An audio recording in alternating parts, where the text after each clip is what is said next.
Saya atas nama Petrus Tasman, saya berasal dari kelas 2020G.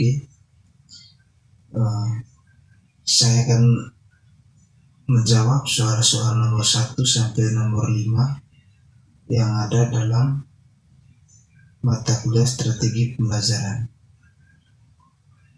Nomor 1, bagian A. Apa hal utama dalam sebuah pembelajaran? Hal utama dalam sebuah pembelajaran adalah tujuan. Jika tujuan pembelajaran tercapai dan berhasil, maka pembelajaran itu dikatakan efektif. Dan apabila tujuan itu tidak tercapai, maka pembelajaran itu dikatakan tidak efektif atau sia-sia.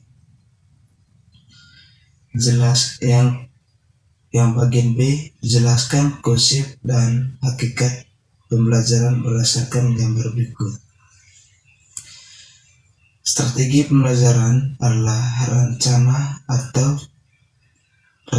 yang cermat dan teliti yang harus dilakukan oleh seorang guru untuk mencapai tujuan pembelajaran.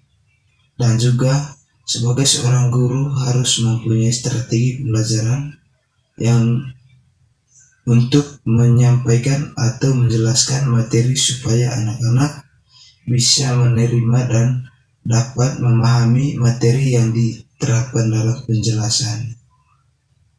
Dengan kata lain, strategi adalah garis besar mengenai tindakan-tindakan yang dilakukan untuk mencapai tujuan pembelajaran. Jawaban nomor 1 sudah selesai. Selanjutnya, jawaban nomor 2. Soalnya, jelaskan pemahaman kamu tentang hakikat belajar mengajar.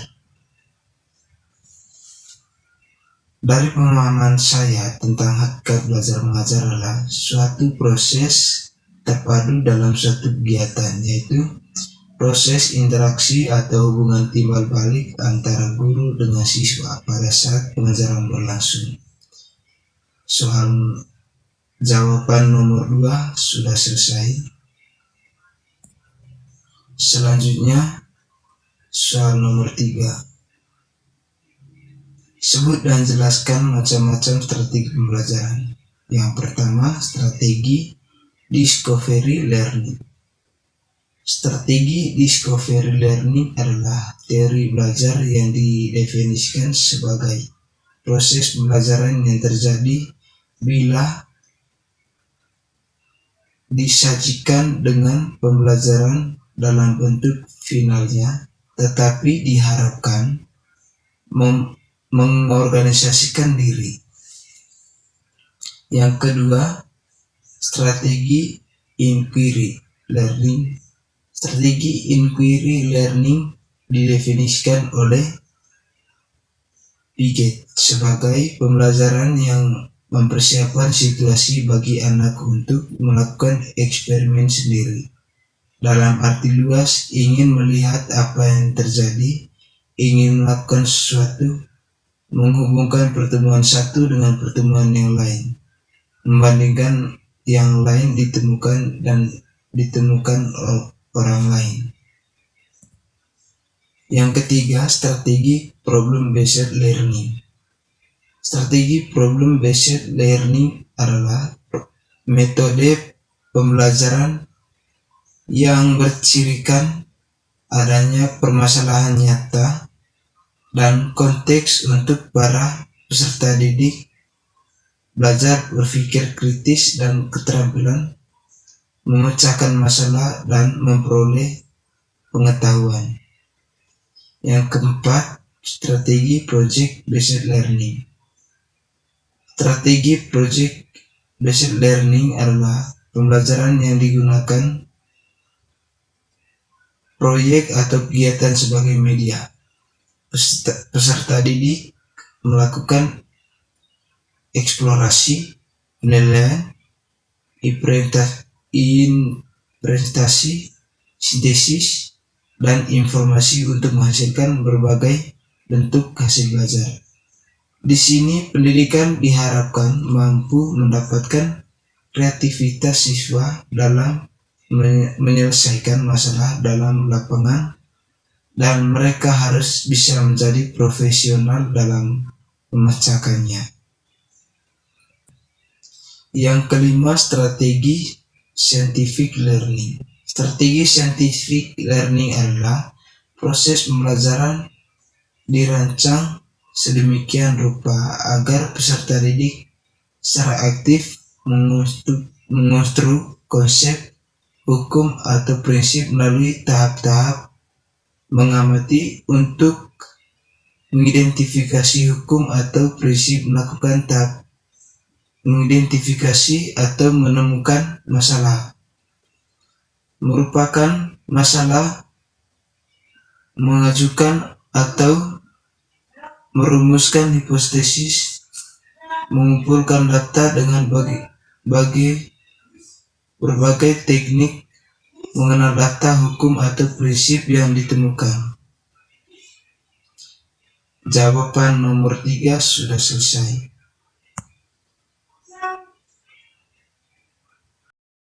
Selanjutnya, soal nomor 4. Perbedaan ketiga pendekatan yang dijelaskan dalam video. Yang pertama, A. Inquiry, Discovery, Apport.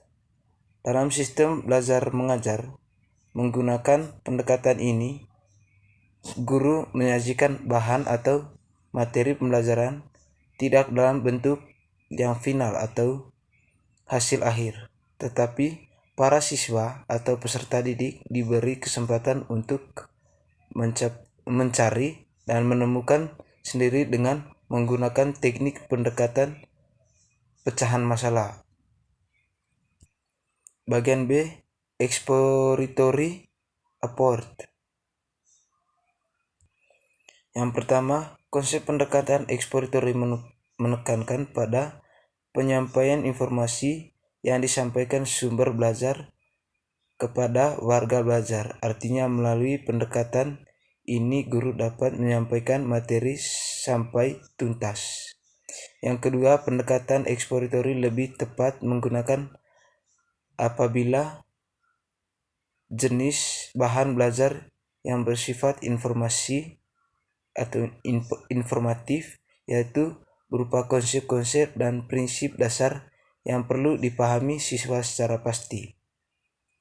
Yang ketiga, pendekatan ini juga tepat digunakan apabila jumlah warga belajar dalam kegiatan belajar itu relatif banyak.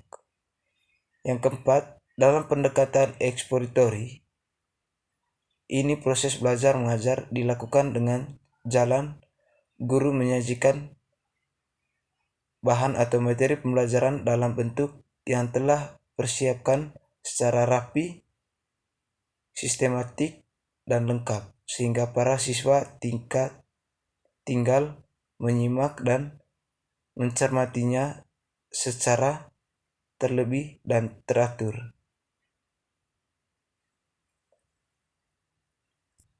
Bagian C, Mastery Learning Apport.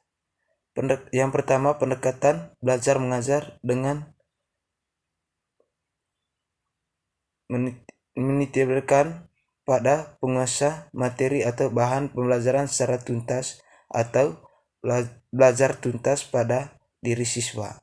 Yang kedua, sifat tuntut untuk menguasai materi 90% dan tuntas.